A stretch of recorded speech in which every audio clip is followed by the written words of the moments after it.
Sir, uh, once again, I welcome you all for the first academic session of the conference. The theme of the first session is India, Central Asia, Security and Strategic Interest. The session will be chaired by Ambassador Gitesh Sarma. Ambassador Sharma is the former Secretary West, Ministry of External Affairs, and former Ambassador of India to Uzbekistan. We have 4 speakers in this session. From Kazakhstan, we have Professor Svetlana Kozhirova. From Uzbekistan, we have Mr. Eldor Tulyakov. From Tajikistan, we have Mr. Saihomid. And from India, we have Dr. Rajorshi Roy. According to the program, first 10 minutes is for the chair for his opening remarks. Then we have 10 minutes for each speaker for their presentation.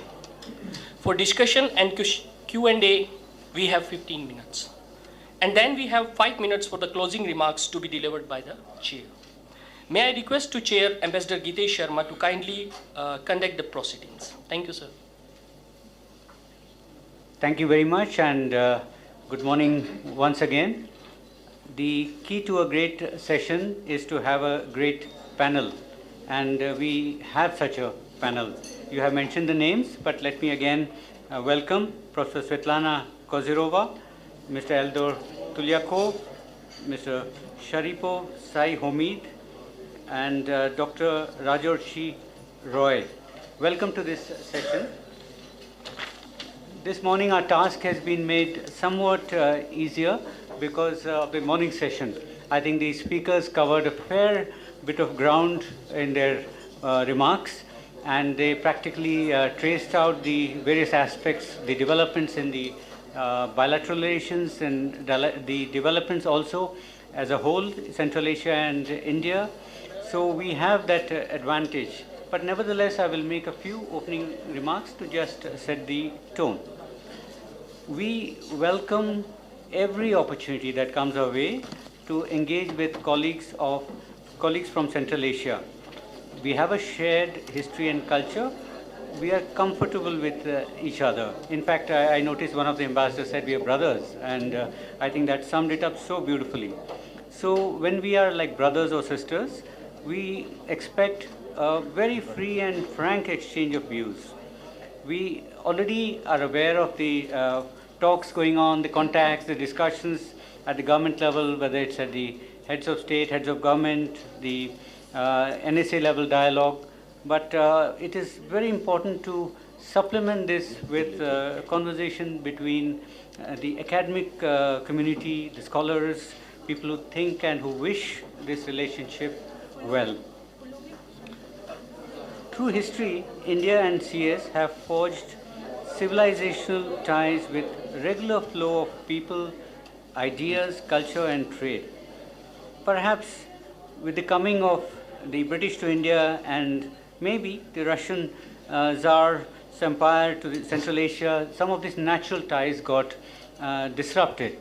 And with the emergence of Central Asian countries as independent countries in 1991, we've had an opportunity to rediscover our closeness, our formal linkages. And here we are rediscovering that we have so much in common. As I said, that we are like brothers and sisters, and we have an emotional connect, which, so sometimes this relationship has to be understood through the root of the heart rather than any other, the brain, or the brain will only explain things, but we have an emotional connect. As has been said in the morning session also, Afghanistan has traditionally been a transit corridor linking India with Central Asia. But unfortunately, today it is a difficult region which separates India from Central Asia. It's a challenging region which is really keeping us apart in terms of land connectivity. And this is likely in many ways to continue. However, again, there are sessions which will come up and will come later in the day and talk about connectivity in other ways. But most of you came by air, I suspect, and you flew 2.5 hours. I myself came from southern India, and my flight took 2 hours 15 minutes. So it's that close we are to each other. So let me welcome you to a country which is so warm towards Central Asia, and we are rediscovering you. And thank you for finding the time to come here. We congratulate each of the Central Asian countries for the wonderful achievements that they have in these 30-odd years of independence. It has not been easy. We recognize that. You're landlocked, you've had a legacy, Soviet legacy, and you have so many challenges coming down from history. And yet you have done so much. You have achieved so much. So we, as your friends, we share with you that pride.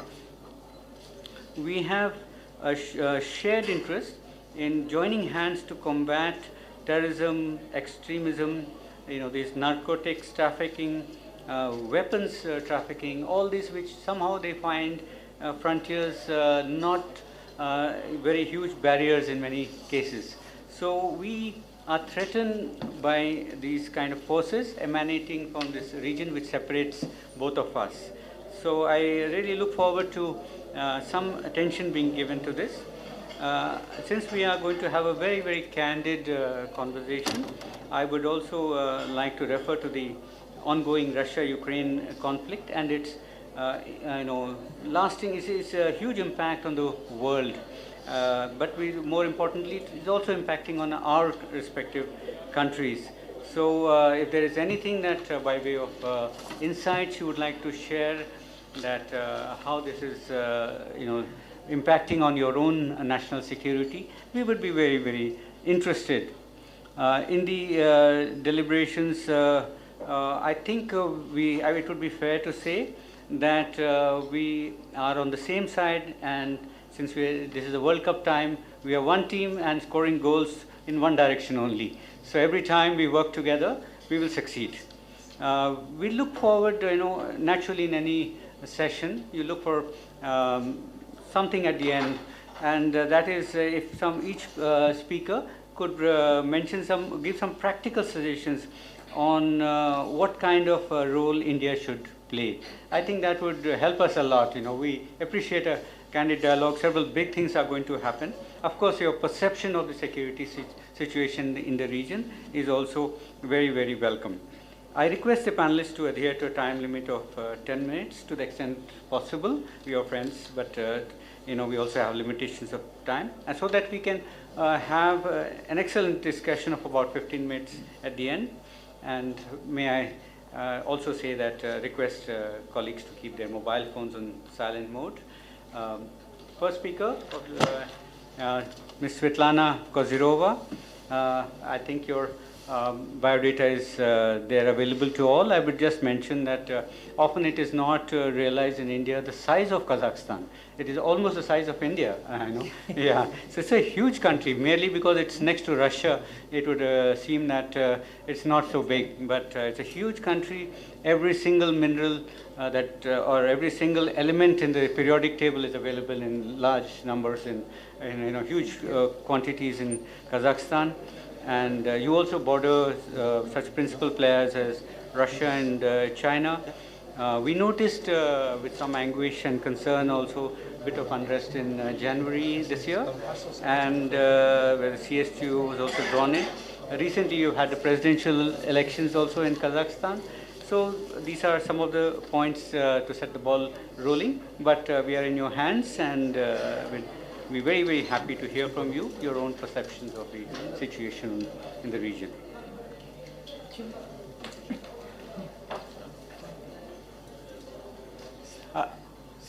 Start. You please start. Good afternoon, dear friends.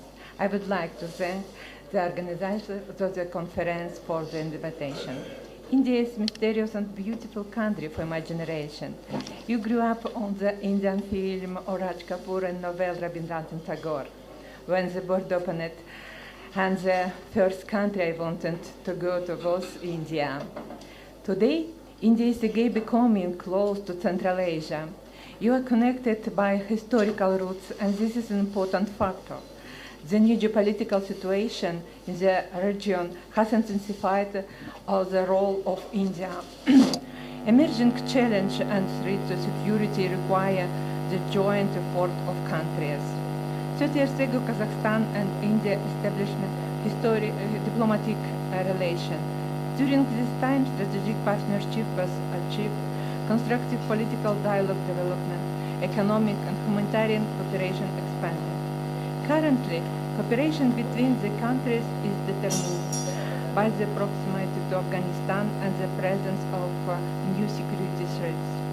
The issue of stabilization and mutual development of measures to improve the life of Afghanistan are of serious importance to the international community. As President of Kazakhstan, Tokayev noted, a secure and stable Afghanistan will open a new horizons for expanding trade and economic ties and sustainable development of ASEAN countries.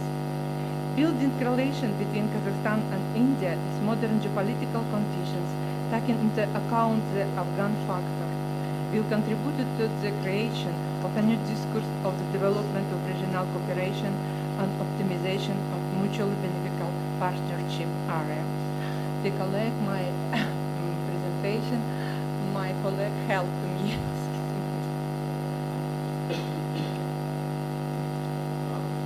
So the new geopolitical situation in Central Asia depends on the growth, strength, and emergence of new players entering the global level like India, China. How these countries fit into the global system and how they conduct regional politics will influence the situation in Central Asia. The strengthening of the position of India and China may cause a reaction in other countries which will create particular security challenges in the region.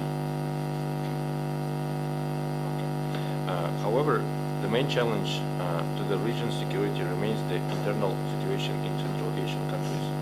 Most often, it is due to low living standards, high level of corruption, unemployment, low efficiency of state structures, the growing influence of drug mafia, and threat of religious extremism. Speaking about security challenges in Central Asia, the following levels can be distinguished. As you can see on the slides, internal challenges affecting stability in the countries of the region, regional challenges and external challenges. Regional challenges caused by inter-country and intra-regional contradiction play an essential role here. This include, among other things, unsettled borders, involvement of the struggle with neighbors, economic disputes over resources, and the struggle for leadership. Another serious problem for the region is the issue of continuity of political power.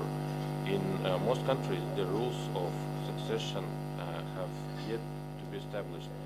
Conflicts over interstate interests, including territorial, water, energy, and other issues, still need to be resolved. The accumulating critical mass of internal problems of the region's countries, combined with possible destabilization in Afghanistan, may cause a security challenge in the region. Unresolved internal problems can become a source of radical opposition sentiments that religious extremists can take advantage of. Afghanistan remains the main external problem of the region. Regardless of what scenario develops in Afghanistan, it will somehow affect the situation in Central Asia. And the following potential threats of Central Asia emergence from current situation in Afghanistan. First is extremism. In the late 1990s, regional Islamist organizations appeared in Central Asia, such as the Islamic Movement of Uzbekistan, Hizb-ut-Tahrir, the East Turkestan, associated with international terrorism and preaching the ideas of separatism. Therefore, fighting against these forces is a priority task in ensuring regional security. The second is cross-border crime. According to the United Nations, approximately 90 tons of drugs pass through Central Asia annually. The flow goes from Afghanistan to Russia and Europe. Along with drug trafficking, illegal migration and arms smuggling are rising. The spread of terrorism, religious fundamentalism, and drugs from Afghanistan is a long-term threat to the security and stable development of the countries of Central Asia. The degree of influence of these threats is different from the region's countries. at least due to the geographical factors which lead to different views of the region's countries on the situation in Afghanistan. Accordingly, the Afghan problem in general is an aspect occupy different places in the hierarchy of political priorities of the governments of the region. A potential invasion by terrorist groups from Afghanistan is seen as the most severe threat to Central Asia's regional and national security, despite numerous statements by the new Afghan government that doesn't intend to attack Central Asian countries. There are still some risks. Currently, numerous ethnic extremist groups are in north of Afghanistan, which are very close to borders of Central Asia. In the short and long term, security and stability in Kazakhstan, as in India, depends primarily on the situation in Afghanistan and the region. The Afghan factor today is a contact point for cooperating between Kazakhstan and India. At the same time, it is a deterrent because the world community does not recognize the Taliban as official power. Astana and Delhi adhere to a cautious position regarding a new leadership of Afghanistan. The dynamic of their action in establishing diplomatic, trade and economic ties are determined by the level of terrorist threats in the region. Kazakhstan and India are equally interested in the stable development of Afghanistan, considering the high probability of aggravation of terrorist threats and associated risks in the face of illegal migration, drug smuggling and religious extremism. Both prominent regional leaders have good potential for bilateral and multilateral cooperation in countering these threats. It is essential to know that the importance of interaction between countries within the framework of international organizations. India's political neutrality position corresponds to Kazakhstan's interests, one of the components of rapprochement in building relations. Kazakhstan and India are two important countries in the region that have minor tensions with the countries as part of their multilateral foreign policy and emphasize multilateralism in the internal system. Given this, they have the most significant potential for the development of Afghanistan in the face of existing competition. A multi-level security architecture has developed in Central Asia, which makes it possible to find consensus on complex international problems and practically solve topical issues of ensuring regional security. The first level can be conditionally designated as consultative. At this level, the primary mechanism for seeking consensus is the Conference on Confidence and Confidence Building measures in Central Asia. The idea of convening the Conference on Interaction and Confidence Building measures in Asia, first announcement during the 47th session of the United Nations General Assembly on October 5th, 1992, initiated the formation of a completely new format of security cooperation in Asian region. The change in the balance of power, the emergence of new countries, including the political sub-regional of Central Asia, the bipolar system collapse, and the strengthening of non-traditional challenges, threats against ongoing sub-regional and local conflicts, dictated the need to convene the forum. Today, number of participants in SICA process has increased to 27, which confirms the reliance of this dialogue platform. The thematic coverage of SICA activities is also expanding. In addition to summits and meetings of foreign ministers, there are also convened the non-governmental forum, the civil forum of national cultural centers, and the business and youth councils. The dialogue mechanism operating within the framework of SICA must make it possible to resolve conflicts issues, not through armed confrontation, but at the negotiation table. It is a significant advantage since preventive diplomacy is always better than primitive threats. The second level is represented by the Collective Security Threats Organization. It's established in 2002 based on the Collective Security Treaty of May 15, 1992. The current members of the International Security Organization are Armenia, Belarus, Kazakhstan, Kyrgyzstan, Russia and Tajikistan. This agreement attempts to create a collective security system in the post-Soviet space. It did not pursue the goal of creating a military bloc. It assumes the creation of a mechanism for coordinated actions to ensure the participant countries' collective security and treaty dialogue. Finally, the third level represents the Shanghai Cooperation Organization, a permanent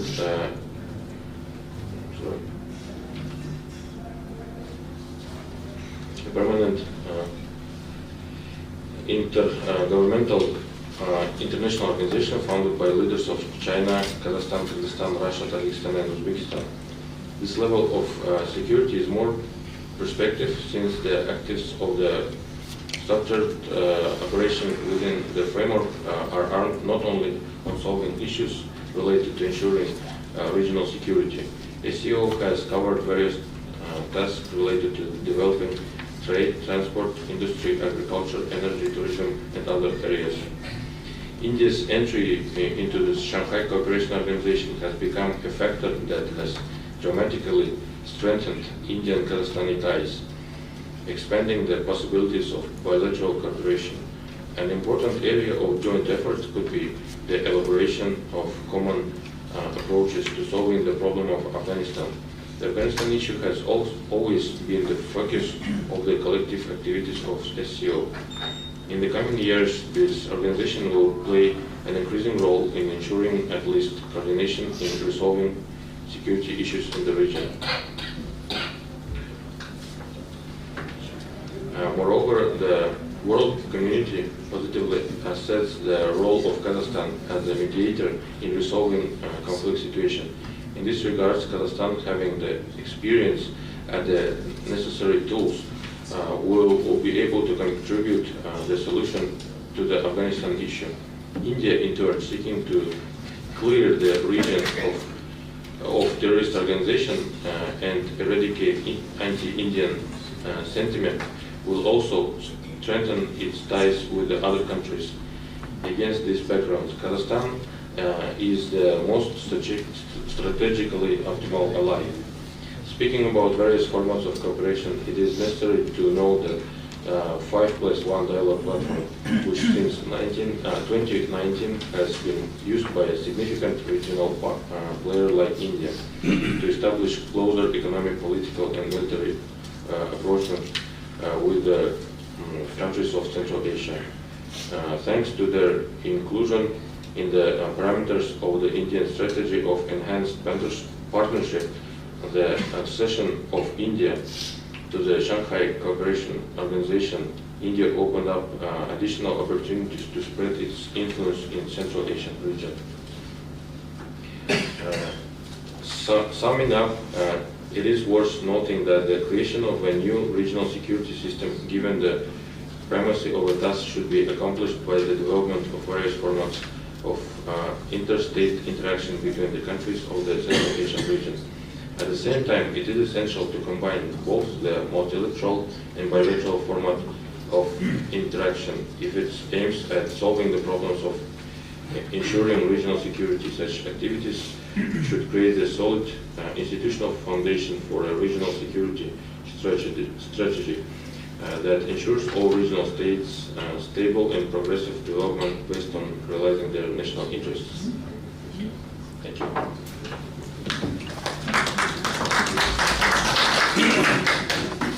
Thank you very much, and that was a very, very comprehensive presentation, and you covered not only Afghanistan, which is well known, but also the within Central Asia, the unsettled issues, border issues, then the possibility of invasion from outside, and also the fact that there could be institutional contribution towards peace building in the region. So I think it was very, very constructive, and interesting suggestions came up, and about India as well. You mentioned about the role that we India and Kazakhstan can together play. I would of course take the liberty amongst friends to say that the map was not exactly correct from our point of view, but I hope it is taken positively. But we move on that basis. Thank you. And the next speaker is from Uzbekistan, and Uzbekistan, Mr. Eldor Tulyakov, and he's of course Executive Director in the Development Strategy Center. Uzbekistan is a fascinating country at boundaries with each of the other Central Asian countries and Afghanistan. So it's not only opportunities but also challenges, or let me put it the other way around, challenges and opportunities. So you have a huge role to play in the region. I also believe that this country, Uzbekistan, has the largest population in Central Asia, most populated country in Central Asia. About, I saw somewhere 35 million. Yes. So Kazakhstan is the largest country in territorial terms, and Uzbekistan in terms of population. So the floor is yours, and you have 10 minutes. Thank you, Your Excellency. Thank you once again for inviting us to this wonderful event. We are very much pleased to be here and talk to our friends, to excellencies. Of course, today's topic is very important about the security, about the strategic interests, and we are honored to be talking on these points. There are, my colleagues named several challenges. I want to say that, of course, the security challenges can be divided into, for example, internal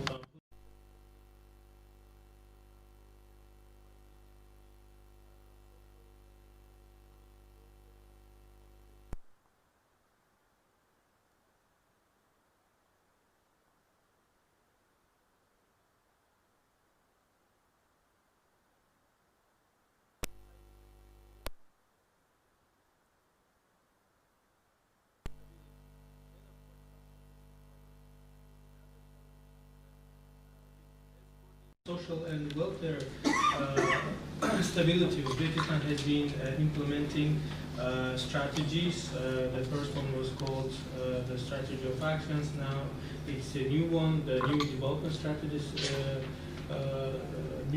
Strategy, which is up to 2026. And to give some results, for example, within these strategies, the coverage of people with higher education, if in 2016 it was 9%, now we reached the 38%. So we want to educate our people more and more. And up until 2026, we're hoping the coverage with higher education will be 50%. And for that, of course, Uzbekistan also bringing more and more foreign educational institutions, including Indian institutions. And we are proud to say that our generation is getting high-level education. It's good to note, and of course it's a good cornerstone to keep stability. Then, as for the health sector, of course, Uzbekistan has identified several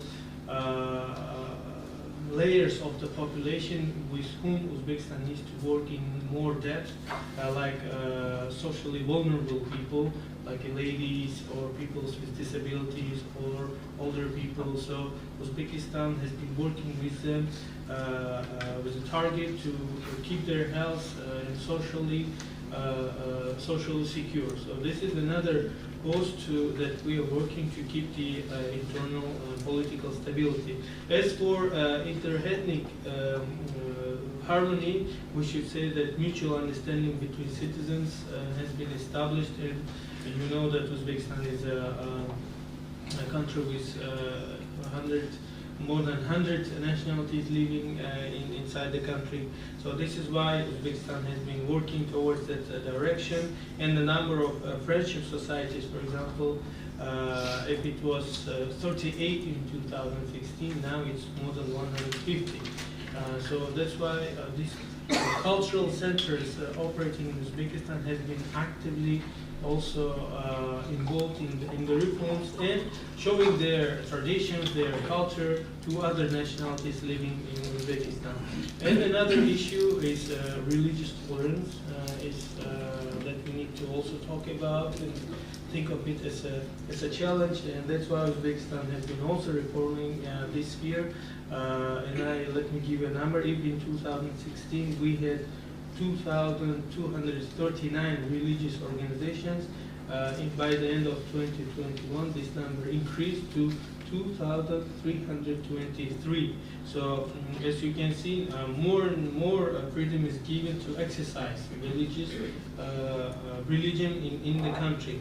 And it was already named extremism and terrorism is another important issue for our region. That's why Uzbekistan in July 2021 adopted its own strategy to combat extremism and terrorism during 2021 and 2026. The reforms, openness, transparency, renewal, and positive changes observed inside the country is, of course, can be seen in Uzbekistan's foreign policy also. As an equal actor in international relations, Uzbekistan has been working with many actors in the international arena, and priority is, first of all, of course, is given to our neighboring countries, Central Asian countries, and Uzbekistan has extended cooperation with these countries. Because of course Uzbekistan, as already mentioned, shares a border with all Central Asian countries, including Afghanistan, and that's why Uzbekistan's main foreign policy objective is to create a secure, stable, and good neighborliness belt around the country by shifting Central Asia into a region of opportunity, just like mentioned by Ambassador Sarma. So we are also trying to see, to show that region is a place of opportunities, including Afghanistan, because our president also mentioned that we shouldn't always look at Afghanistan as a source of threat, but also as a source of opportunities. That's why Uzbekistan has been involving Afghanistan in lots of processes, in infrastructure, in investment projects, and we should mention that such a proactive regional strategy created a friendly climate of diplomacy among Central Asian states. So now Central Asian state leaders are often in contact with each other, be it at a formal level, be it unofficially, and so that's why we now say that we have the Central Asian spirit now in the region, and Central Asian spirit means stability, predictability, and reliability. So nowadays, our neighbors are also very actively working between each other, and that's why we have this spirit. And another issue I want to mention is the border issue, for example. This is one of the huge challenges in the region, and I should mention that for example, now almost 96% of the border issue conflicts have been resolved of Uzbekistan, and recently with our neighbors, Kyrgyzstan, we adopted an agreement to resolve our issues with border. And by acknowledging the role of security and stability of Afghanistan in the region, the country has been considered as part of the region, as already mentioned, and actively involved in the development processes. It's worth mentioning that Uzbekistan's role and efforts in peaceful reconciliation processes in Afghanistan are essential based on its location and political and economic advantages. Uzbekistan considers Afghanistan as an integral part of Central Asia. It promotes the country into regional economic processes. Moreover, Afghanistan is considered a link between Central Asia and South Asia. That's why Afghanistan is also important for us to discuss. And Uzbekistan has several initiatives, practical initiatives being implemented in Afghanistan for that purposes. And we should also think about the trans-Afghan transport corridors from Central Asia to the Indian Ocean ports, and in this regard to strengthen the close and friendly ties, trust and good neighborliness between the countries of Central Asia and South Asia. Uzbekistan recently in 2021 conducted a huge conference called Central and South Asia Regional Connectivity Threats and Opportunities, high-level international conference, and we believe many of you have attended this conference. And moreover, as a logical continuation of this event, recently 2022, Tashkent hosted an international conference, Afghanistan Security and Economic Development, which was attended by special envoys for Afghanistan of various countries, the closest neighbors of Afghanistan, the countries of South and Central Asia, including Indian officials, and then the Middle East, the European Union, the United States, as well as a delegation of interim government of Afghanistan. As a result, through the efforts of Uzbekistan, once again the attention of the world community was directed to Afghanistan on the fact that we need to settle the issue as soon as possible. And of course, as an emerging superpower, India is demonstrating its new position at the regional and global levels. India also strives to establish itself as an essential, important actor in the Central Asian region, since it belongs to the so-called extended neighborhood policy. And India's cooperation with Central Asian states is developing on bilateral and multilateral basis. We should note that India's activities within regional and international organizations, like for example Shanghai Cooperation Organization, shows its vision of regional processes and the country's position towards Central Asia. The already mentioned by Ambassador Sharma, the main problem of India and Central Asian relations is lack of direct ground access. We also think so, and therefore countries are promoting different transport routes. For example, Trans-Afghan Railway project, which will link Central and South Asia, and it's also a part of Uzbekistan's connectivity strategy.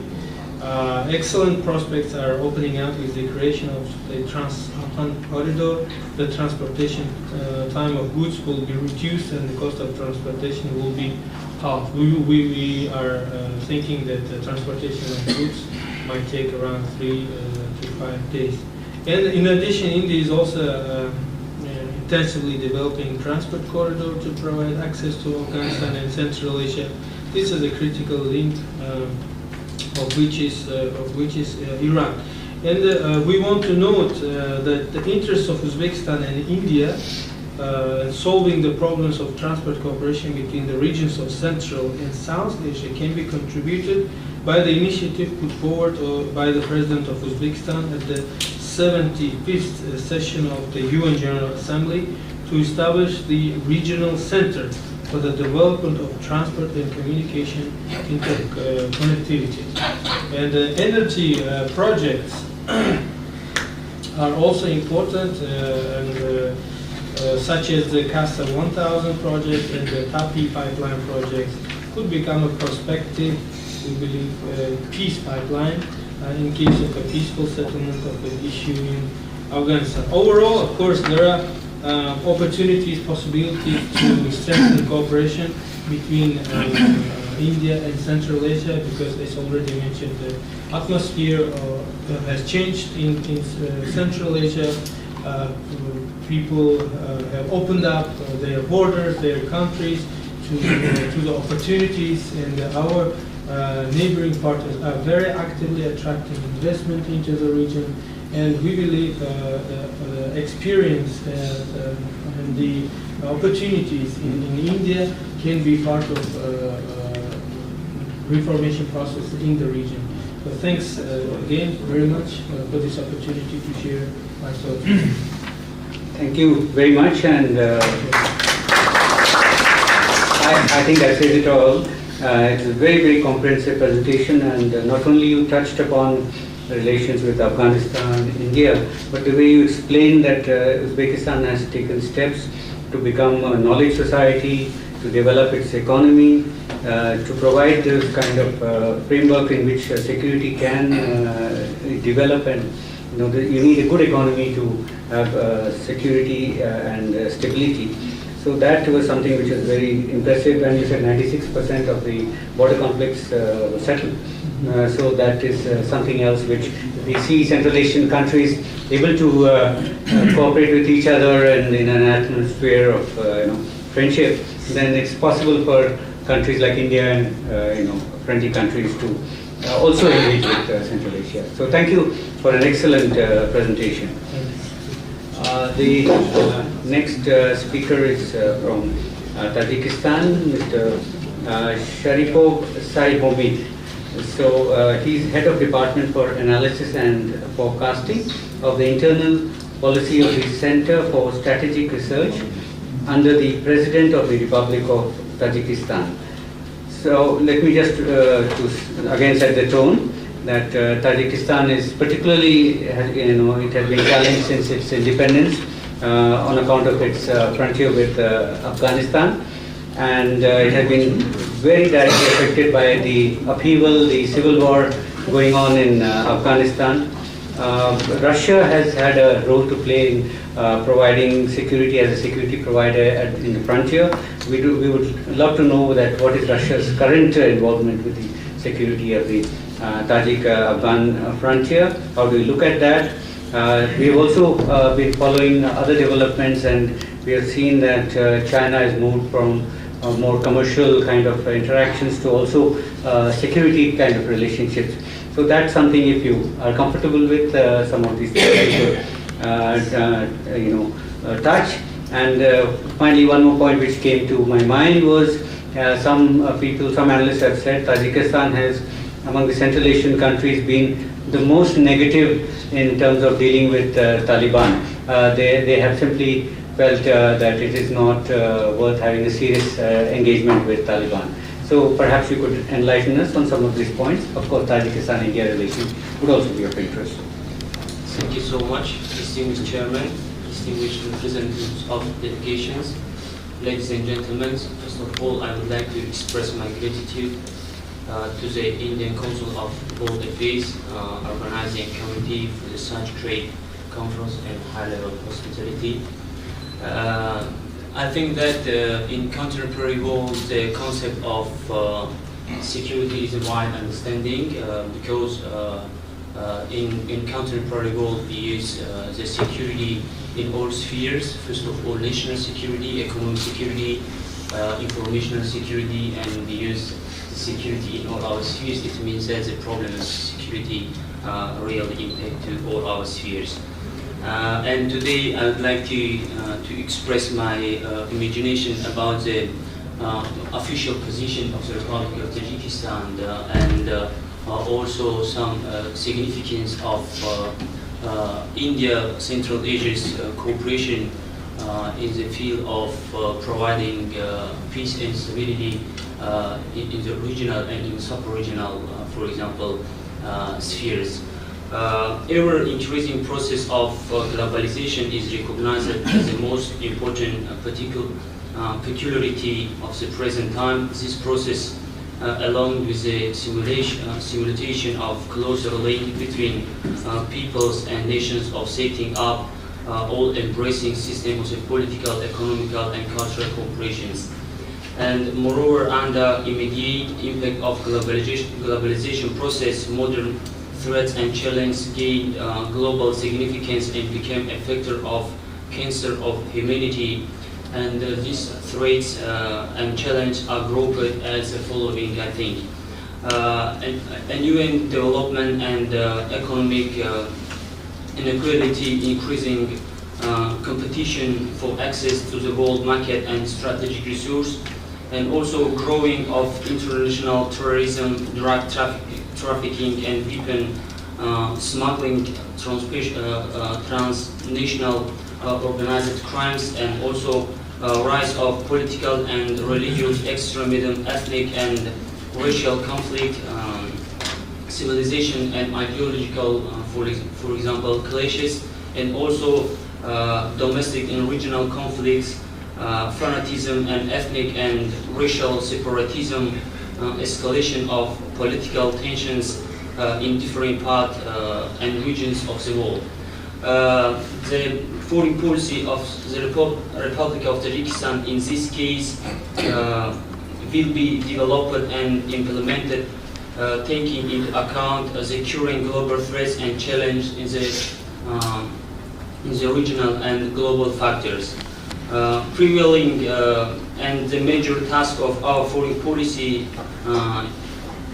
in the long term is to protect the supreme interests of the state in the international arena that will be implemented by means of building external favorable condition for overall sustainable development, strengthening foundation of national independence and sovereignty of the countries. The achievement of this goal in the Republic of Tajikistan is by implementing an independent multi-vector foreign policy and the policy of open doors. It means the building friendly and mutual beneficial relations with other countries based on unconditional respect of international law. And we know that Tajikistan in the main threat and challenge is the initiator in the world level, namely the initiatives of our country in the field of security and stability, and also Tajikistan is the initiator in the field of mainly sustainable development, namely in climate change, and we suggest a lot of our initiatives in a United Nations level, and it accepted by majority of the world countries, and also India. India has the same position with Tajikistan in the providing or resolution of all these, for example, problems in the world. Based on expansion of important geopolitical, regional, international and globalization process of the modern world, Republic of Tajikistan is practice acknowledges a balance between globalization process and the national interest of each country. Tajikistan is convinced that globalization and national interests should complement each other and provide the reliable guarantee for sustainable development of international relations.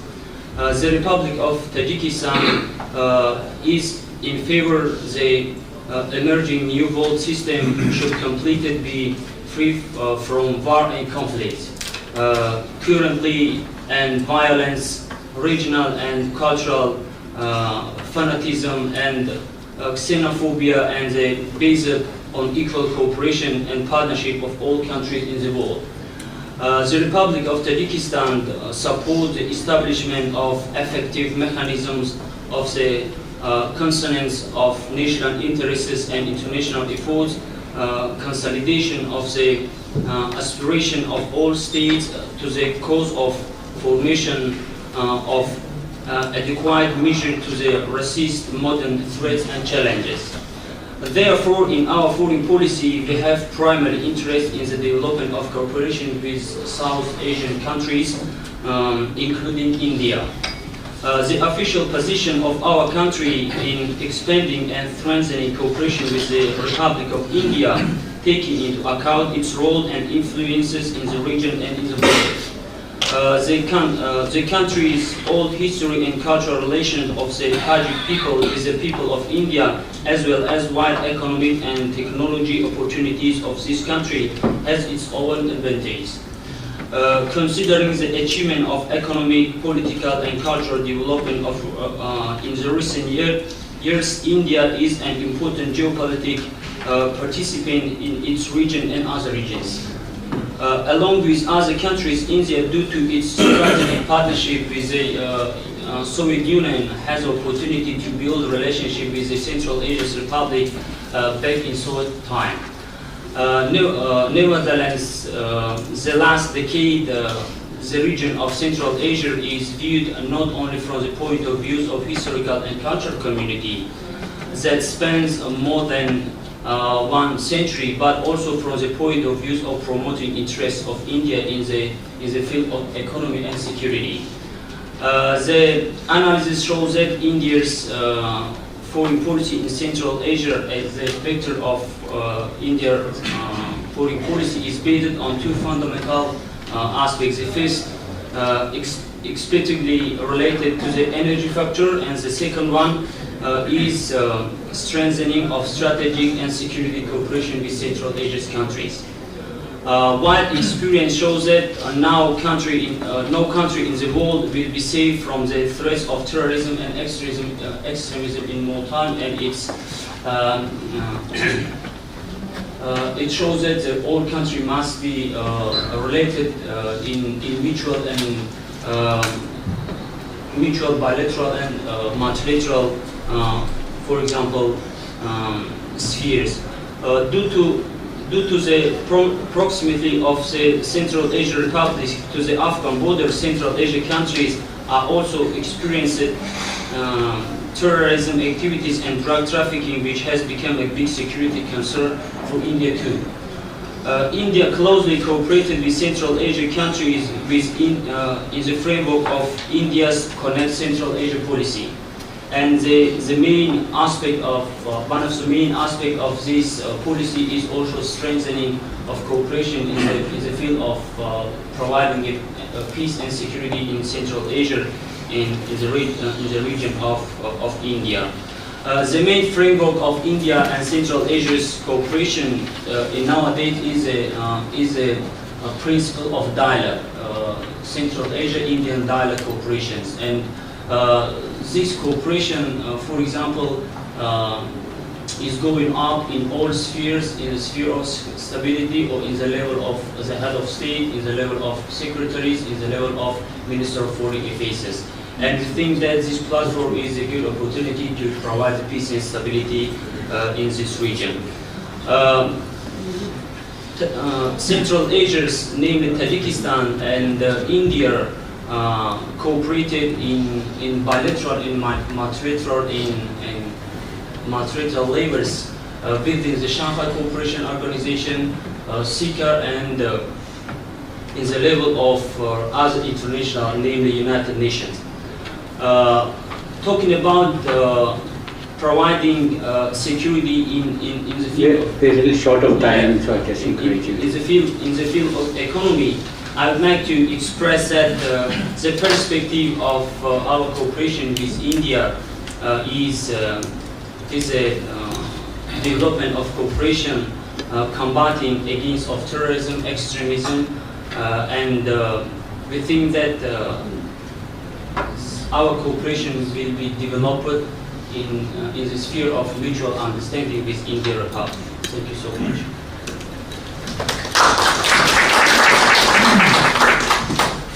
Thank you so much, Mr. Sharipov. It was an excellent overview of Tajikistan's approach to security issues, and particularly came out so clearly when you said, use such a terminology as multivectoral, open doors, international law, and then you supplemented that by saying sustainable development. So the ultimate aim is really to give the environment in which every country can develop and the people can directly benefit. So it was very, very reassuring to hear about Tajikistan's approach. And of course, you did highlight India-Tajik relations, and where you did mention about India's interest in energy, security, strategy issues, and also you referred to India's relationship from Soviet times. So it's not something which suddenly come up. And we have always been around. I think our consulate in Tashkent was opened in 1987, and the person who opened it is sitting there. So we now come to the. So we come to the last panelist, and he's from India, and he has an advantage that he has heard our Central Asian colleagues. Well, first of all, let me mention Dr. Rajorshi Roy's name, who's Associate Fellow at Manohar Parrikar Indian Institute of Defense and Strategic Analysis, and it's refreshing to see a young scholar, and who's thinking about Central Asia, and that really shows that how in India, increasingly Central Asia is high on the radar. So we are really looking forward to listening to Dr. Rajorshi Roy, and you would no doubt like to look at such aspects that so far so good, but is there something that India could have done better?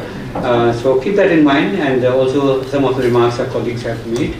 Perhaps you may wish to add to this. Right. Thank you, sir, and thank you, Ambassador Singh, for the opportunity. As you said, sir, being the last speaker in this panel, it has given me the opportunity to take in everything from the distinguished speakers who spoke before me. Before I start, I just want to point out that exactly a decade ago, IDSA had organized a similar event when it came to celebrating 20 years of India-Central Asia diplomatic engagement. And the reason I mention this is because in the last decade, there has been a significant uptick, both in terms of quality, also in terms of quantity, in terms of the engagement between India and the Central Asian republics. Obviously, the pillar was first the Connect Central Asia policy, and then we had the momentum under the current government, where one can say that the relationship has largely moved from looking north to more of a Connect North Central Asia policy. And the words such as energizing has often been used to describe the scope and importance of the India-Central Asia partnership. Now, moving on to my presentation, in terms of contextualizing the common security and strategic interests, which I believe are interlinked, we could perhaps look in terms of the changes which are taking place at the global and also at the regional level, given the fact that it's an interdependence of countries in an interconnected world. Now, we have seen that in the last few years, there has been a growing contestation when it comes to trade and technology. One can say that even Eurasia is a highly contested geostrategic space. And we have also seen a situation where states have resorted to unilateralism, assertiveness, aggression.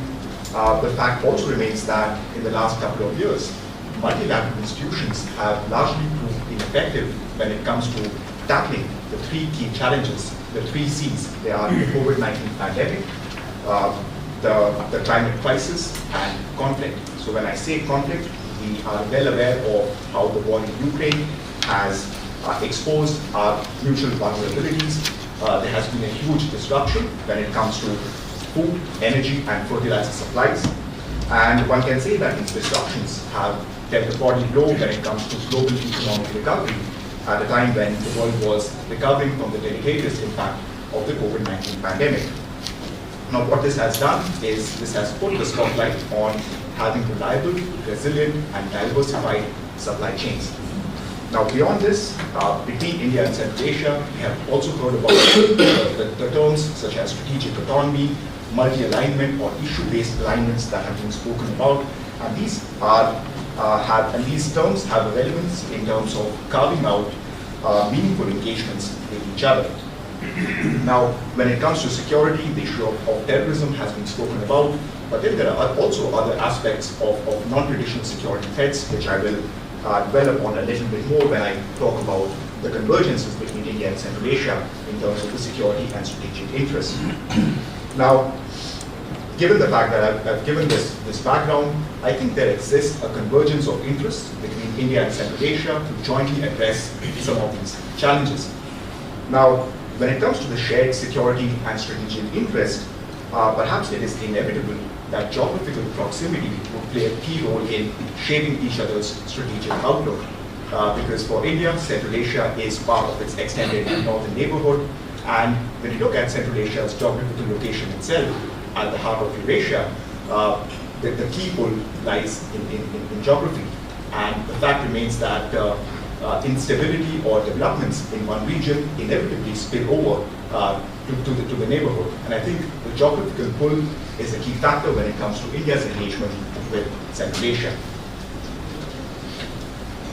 Now, when it comes to ideating about shared security and strategic interests, I think I'd like to refer to what Ambassador Singh had said in the morning.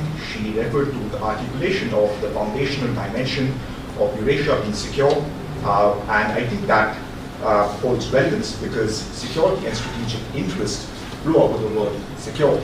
And as we all know, the words in the letters, it's secure, security for all, D for economic development, C for connecting people, U for uniting the people, R for respect for territorial integrity and sovereignty, and E for environmental protection.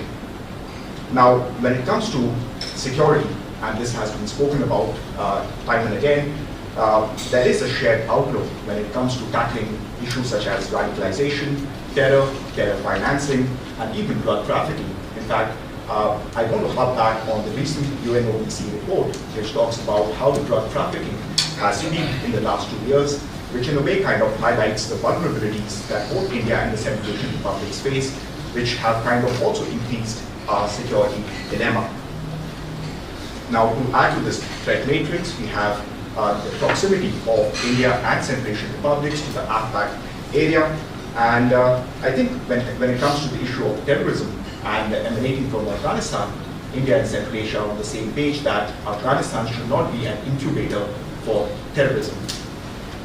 Now, moving on to the other threats and challenges, we are also confronted with the issue of abuse of new technologies and also the issue of cyberspace when it comes to the spread of disinformation.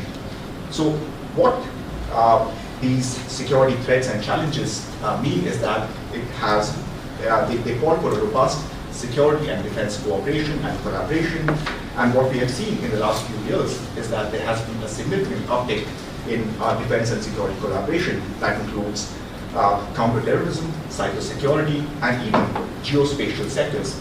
But having said that, I think what this habit of security collaboration does is that it facilitates more pillars to our security collaboration, and that includes joint military exercises, capacity building, military training, and so on. Now, as I said in the beginning, security has multiple dimensions, and I would like to focus on 3 or 4 such dimensions. The first is, in a post-COVID world, we are talking about material resources security. And the fact is that Central Asian republics, with a rich repository of natural resources, are a key pillar when it comes to having diversified, resilient, and reliable supply chains. The other issue is the issue of health security. And we have, in the last couple of years, the world has grappled with the COVID-19 pandemic. What it has brought to the spotlight is the issue of vaccine supply, transfer of technology, local production, and also the question of ensuring price transparency.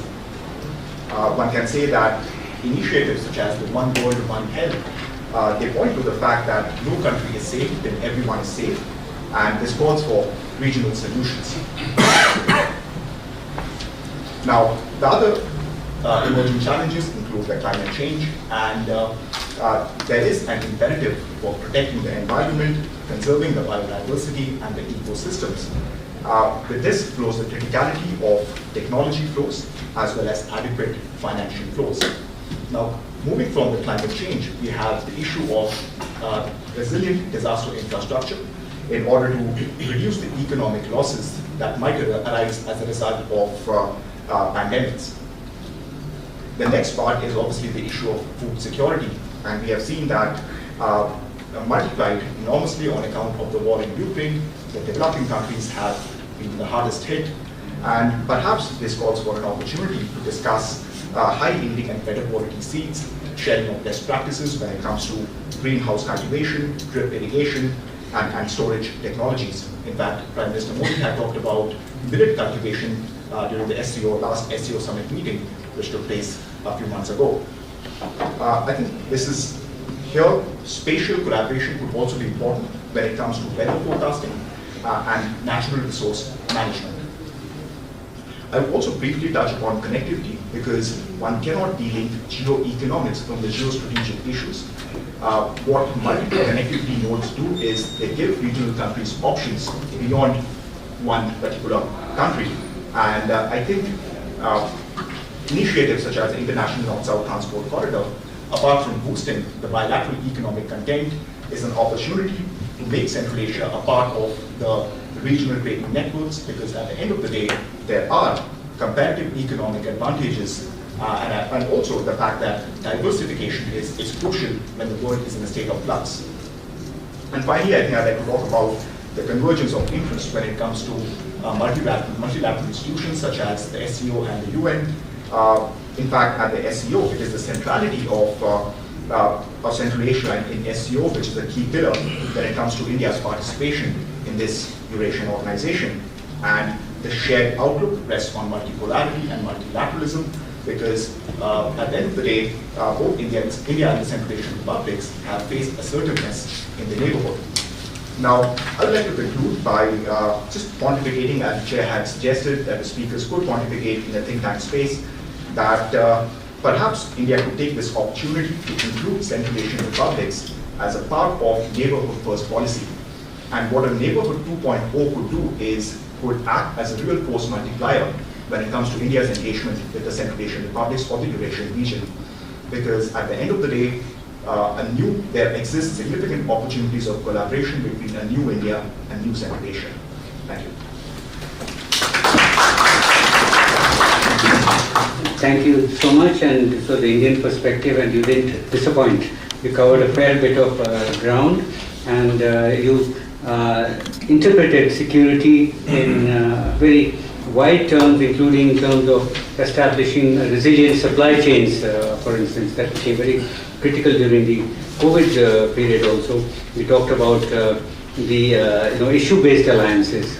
Today's world, every country in a way looks, what is it for me? And they look for common interests.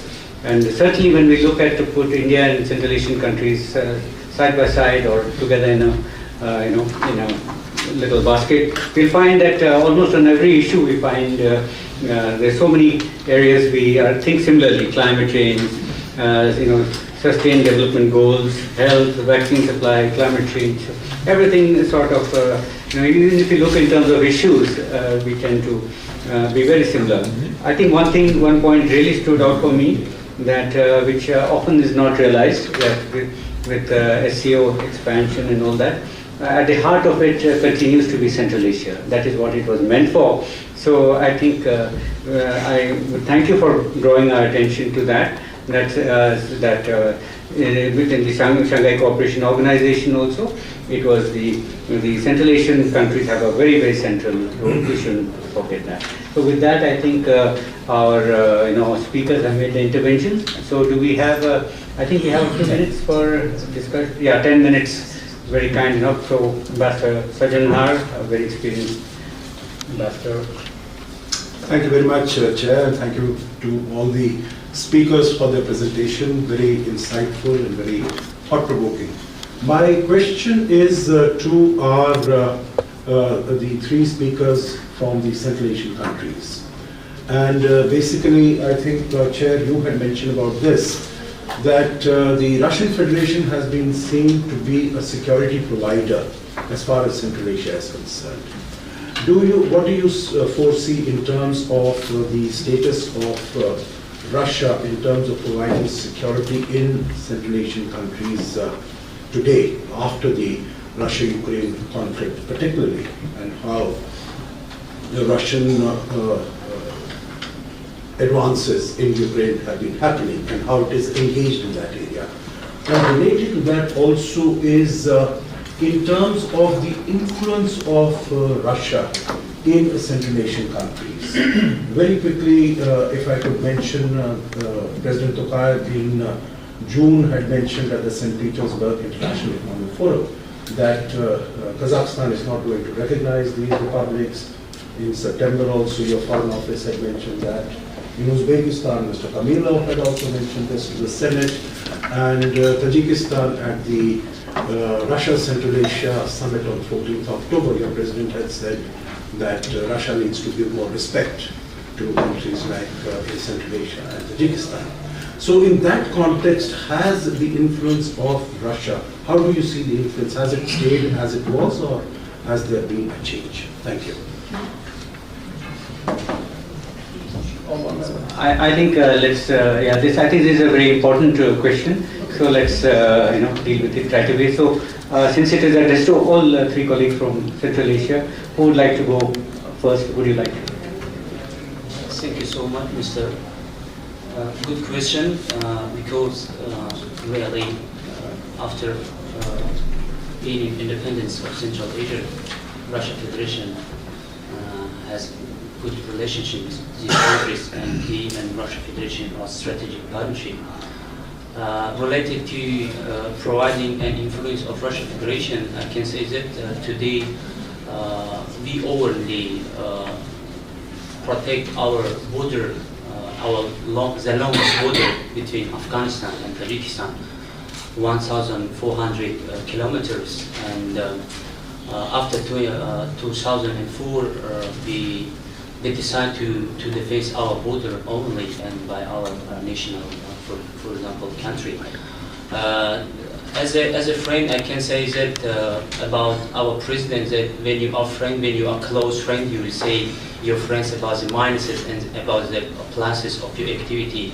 If you are friend and you will not say about the problems between you, I think it's not close friends and it's not usual friends.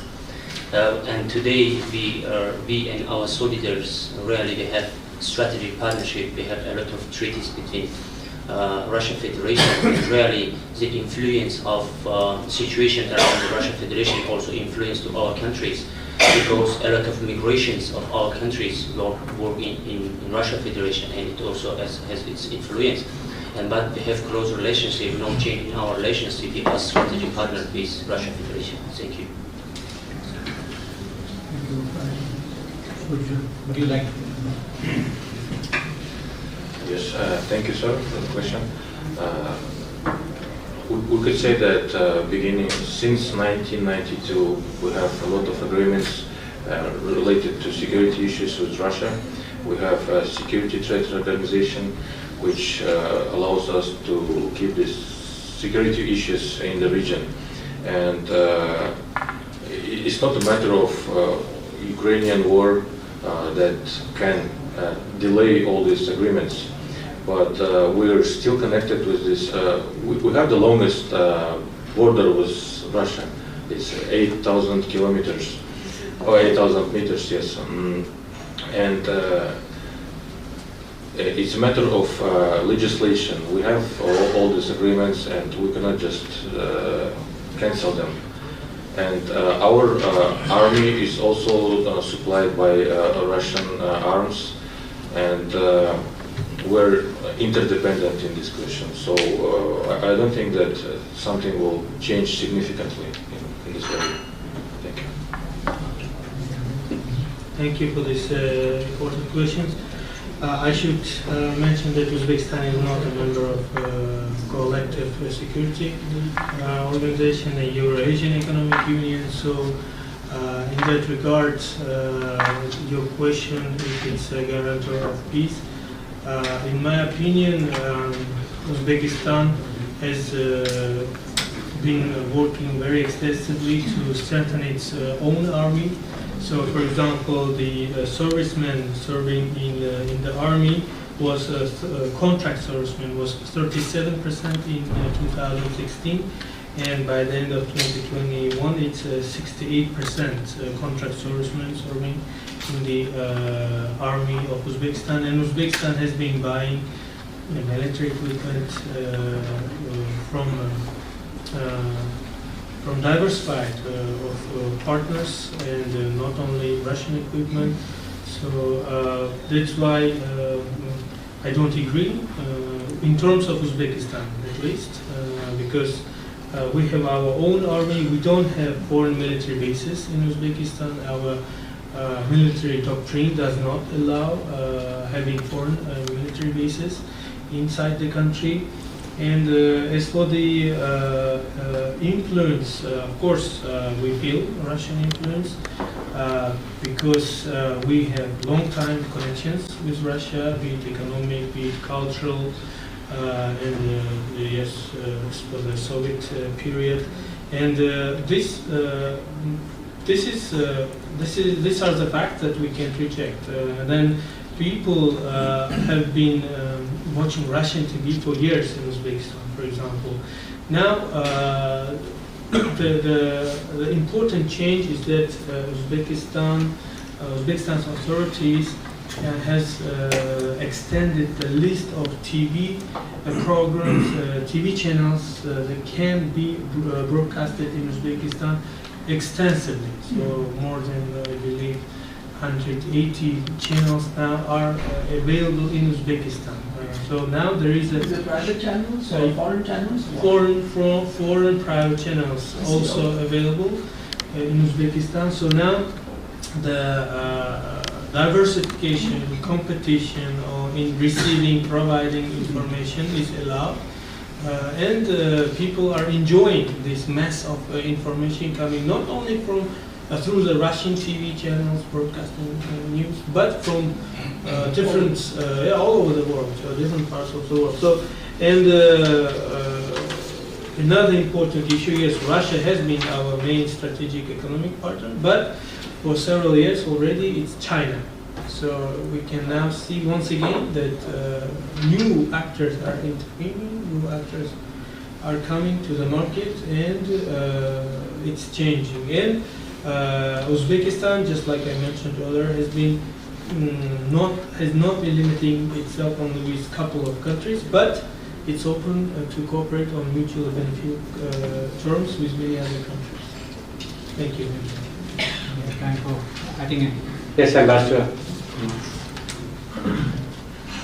A little more provocative, with your permission, Chair. Very interesting presentations. Nobody mentioned Pakistan as to what kind of a challenge presents to South Asia, Southwest Asia, and Central Asia. Because discussing Afghanistan without Pakistan, I think is actually a fruitless exercise. Because we're talking about dynamic. What kind of dynamic is being generated by the role that Pakistan has played in Afghanistan? And of course, I spent a lot of time in Central Asia. I know Pakistan is one of the guarantors for the Tajik peace accord on behalf of the opposition. So the point is, how are we assessing the evolving strategic situation based on that? To what extent in that we have the role of CSTO, for example? I mean, most recently we read, it's post-Ukraine, that Kyrgyzstan refused to carry out CSTO drills, military drills in its own territory, for example. Also SCO, for example, they have an Afghanistan dialogue partner. I just wonder what exactly has it been, can we make an assessment of that, for that matter the RACs? Because if you're talking about terrorism, cross-border, and so on and so forth, what is that source, the core of that kind of terrorism or the instability which actually affects all of us? Now, just one more point very quickly. Post-Ukraine,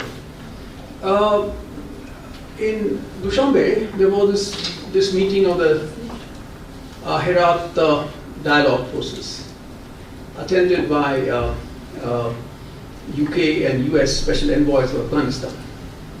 And there have been reports in the American media that Ansarullah are being allowed to actually patrol Afghanistan-Tajikistan border. So that's a threat. And I'm actually expecting more kind of strategic input content from our Tajik friend, considering our strategic involvement in Tajikistan. Now, when that was happening, President Putin, who was addressing the C5+1 dialogue in Astana, he actually said that the US and UK intelligence agencies are inciting anti-Taliban elements to create trouble in Central Asia. So these are the real threats, strategic threats we're talking about. And I just want a little assessment from our friends in Central Asia. Thank you. Well, just a small correction, and I think Dr. Rajorshi did mention AFPAC region. So, yeah, and I did mention that difficult region separates us from Central Asia. So, would anybody like to take on these comments, these queries? For instance, on Pakistan, I mean, we are among friends. Mr. Eldor spoke on China, and then we'd be very happy to hear from one of you on Pakistan that would help us from the Indian angle. Thank you so much for question. Very important question. When we talk about our interests and Tajikistan's or far Central Asia's interests. As I say, Tajikistan, or the future of our foreign policy is multi-vector policy and the policy of the open door, and it means that Tajikistan is ready to make cooperation with all countries. If we talk about the problem of every country, and we feel this country has problem with something, we will see it in the table of negotiation and we will solve the problem. We will not sit in the front. Yes, it's the first. The second one, as the world society now, because it was in the level of United Nations.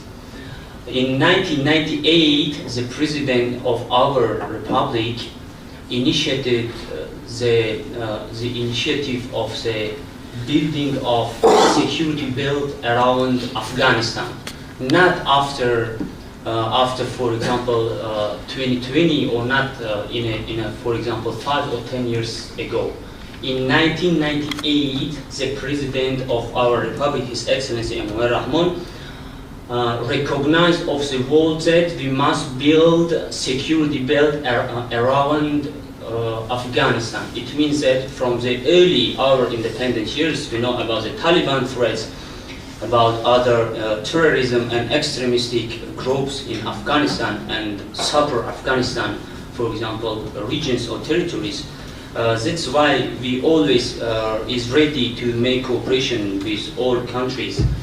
And connecting to the Ukraine situation, really our colleagues from Kazakhstan, yes, say that the Ukraine situation will not make us to sue out the Russia Federation, because we have really close relationship, and our president, His Excellency Emmanuel Rahman, is more experienced president between the Central Asia's president, and he and the head of Russia Federation, they knew about the all, for example, threats and challenge, and we hope that by negotiation by negotiation not with only Russia, with China, with India, and also with Pakistan. And as you know,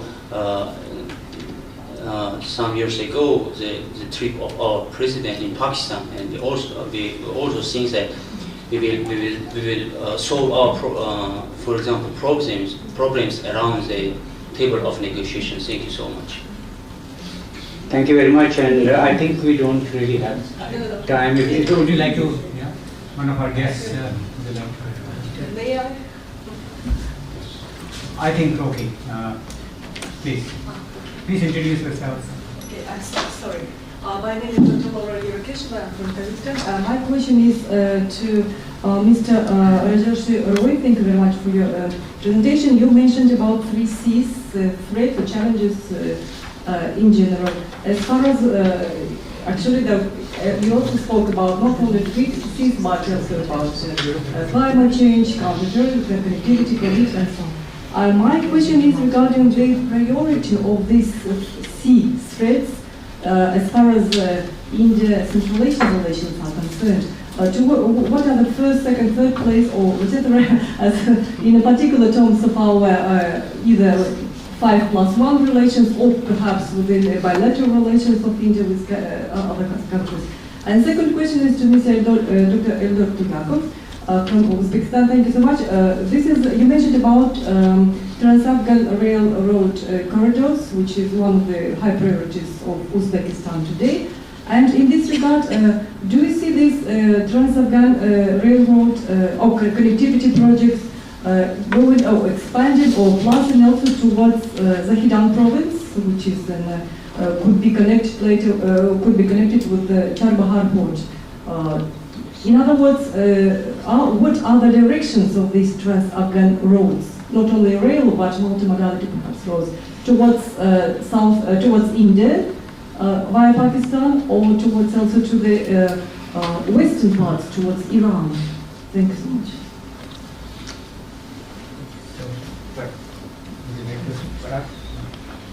Thank you for that question. I think that the question in terms of how you quantify the priorities, I think that's a million-dollar question. But I think when it comes to the priorities, the approach is possibly an all-in approach.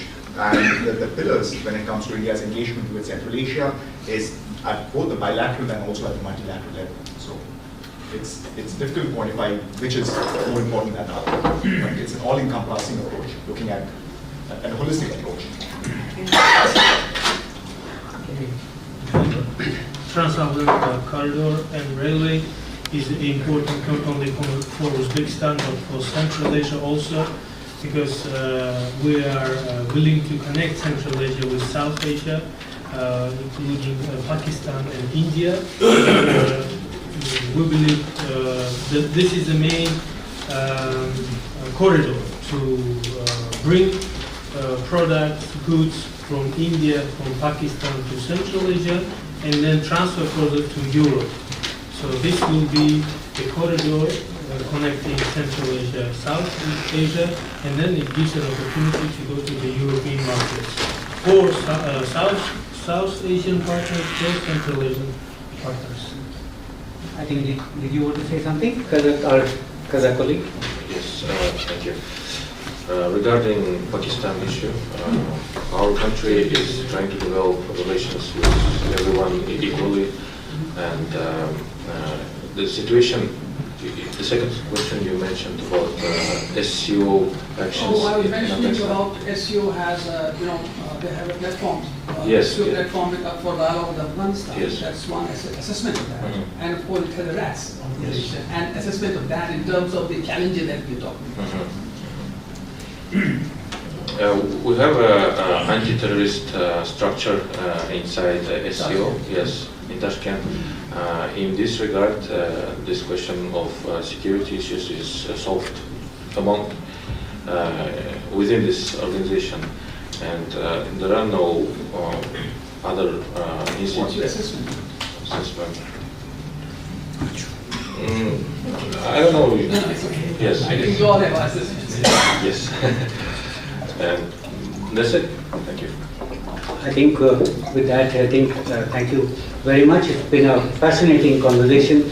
It's been so wonderful that there's very little scope to make any comments now at the end of this panel discussion. But I think some points do come out. And one of the things which struck me, because I've spent many years in that region, I've spent almost 35 years myself in USSR, Soviet Union, post-Soviet space, the wonderful confidence levels that is coming out from each of the participants, which reflects the countries which have grown, evolved, developed their own capabilities, as each of the panelists have been saying, and they've been looking, what is it for me, whether it's sustainable development or a knowledge society. And so security itself is acquiring a dynamic kind of understanding, that there's so many aspects, climate related, disaster related, knowledge related, so different health. So I think that is something to be acknowledged. But of course, security, the traditional understandings of security remains where it is. And we again find after so many years, we are again talking about Afghanistan. It just doesn't seem to go away. So I think the only thing I would say is wonderful bonds have been built during this conference, and some of the questions which were not fully answered, I suspect, over tea and over lunch, the discussions will continue. So thank you very much for contributing to an excellent discussion on security. Thank you so much. Thank you so much, sir. We now begin with session second, and we will take few minutes to adjust our sitting arrangement. So please bear with us.